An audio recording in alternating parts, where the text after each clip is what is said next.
Assalamualaikum warahmatullahi wabarakatuh. Selamat pagi teman-teman. Perkenalkan, nama saya Muhammad Yudhistira. Saya dari kelas 12 IPS 3 ingin memaparkan materi tentang konflik Afrika, yaitu Perang Kongo 1 dan Perang Kongo 2. Nah, teman-teman pasti penasaran kan, apa sih penyebab Perang Kongo ini dan bagaimana akhir dari Perang Kongo ini? Oke, simak terus ya, karena saya akan menjelaskannya dari awal sampai akhir. Perang Kongo 1 terjadi pada tahun 1996 sampai tahun 1997. Perang ini dimulai karena ketidakpuasan terhadap rezim Mobutu Sese Seko yang dituduh pelanggaran HAM. Nah, siapa sih Mobutu Sese Seko ini? Mobutu Sese Seko adalah seorang presiden Zaire yang pada saat itu menjabat sebagai presiden. Pemberontakan ini dipimpin oleh Laurent Désiré Kabila dan didukung oleh Rwanda dan Uganda. Perang ini dimulai pada tahun 1996 yang dipimpin oleh Aliansi Pasukan Demokratik atau AFDL untuk pembebasan Zaire.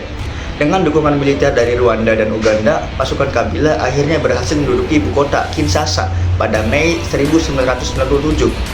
Mobutu melarikan diri dan Laurent Désiré Kabila menjadi presiden, mengganti nama Zaire menjadi Republik Demokratik Kongo.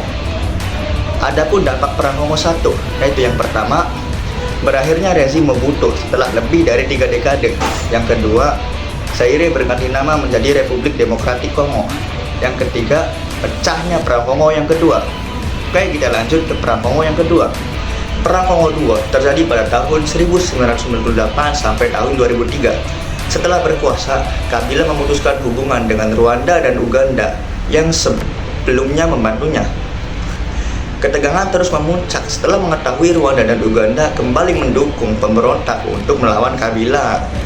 Pada Agustus 1998, para pemberontak GRCD yang didukung pasukan Rwanda dan Uganda bergerak menuju ibu kota untuk memulihkan Kabila.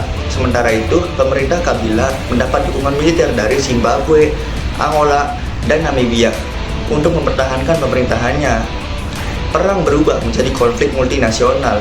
Selain Rwanda dan Uganda, Burundi juga ikut terlibat untuk melawan milisi Hutu yang bermarkas di Kongo. Karena ketegangan terus memuncak, akhirnya diberlakukanlah gencatan senjata yang dinamai Kesepakatan Lusaka. Kesepakatan Lusaka adalah sebuah perjanjian gencatan senjata yang diikuti oleh semua pihak yang terlibat. Namun, gencatan senjata ini seringkali dilanggar dan pertempuran terus berlanjut di beberapa wilayah. Pada 2001, Laurent Désiré Kabila dibunuh oleh salah satu pengawalnya. Putranya yang bernama Joseph Kabila mengambil alih posisi, dan dia lebih terbuka terhadap negosiasi dan upaya perdamaian.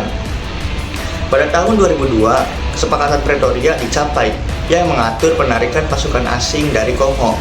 Pemerintah transisi juga dibentuk pada tahun 2003 atas partisipasi dari kelompok-kelompok pemberontak.